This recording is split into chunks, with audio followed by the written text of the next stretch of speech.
YouTube, welcome back to Andy's Vintage Guitars.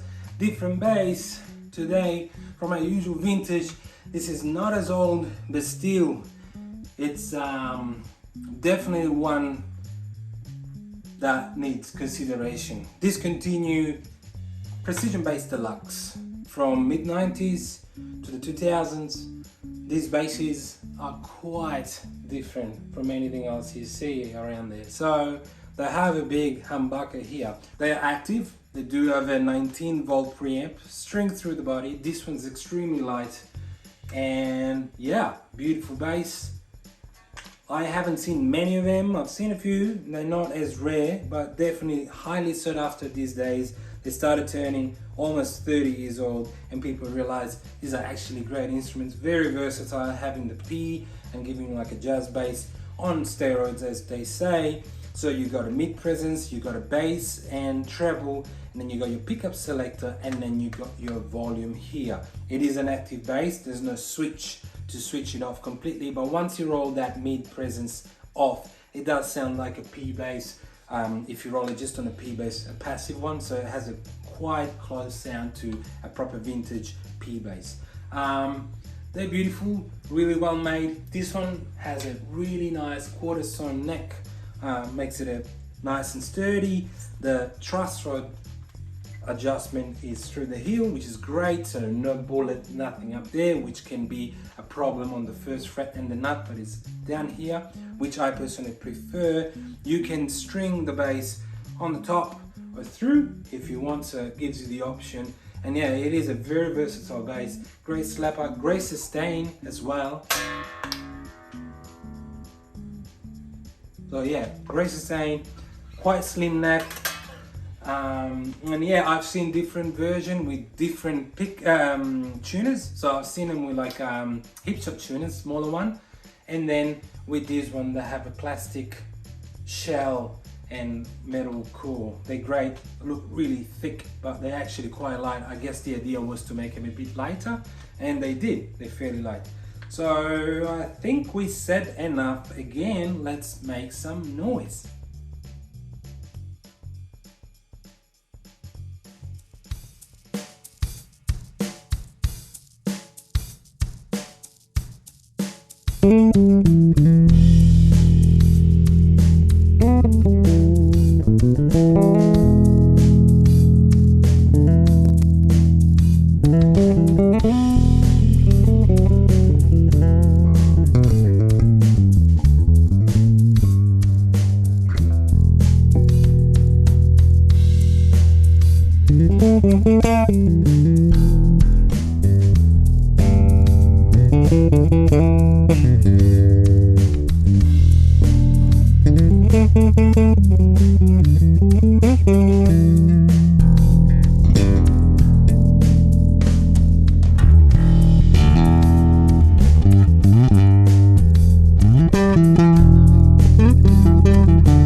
Alright guys, and that's it from Andy and the 1997 Fender Precision Deluxe. So this bass will be listed on my website www.andysvintageguitars.com. You can find it on Reverb, and as I said many times, you can ask anything you want through Instagram and my Facebook page. I'm always there looking for basses and doing my things, so chances are I'll reply in a minute. If not, wait for my answer, shouldn't take too long, and thanks again, and I'll see you next time.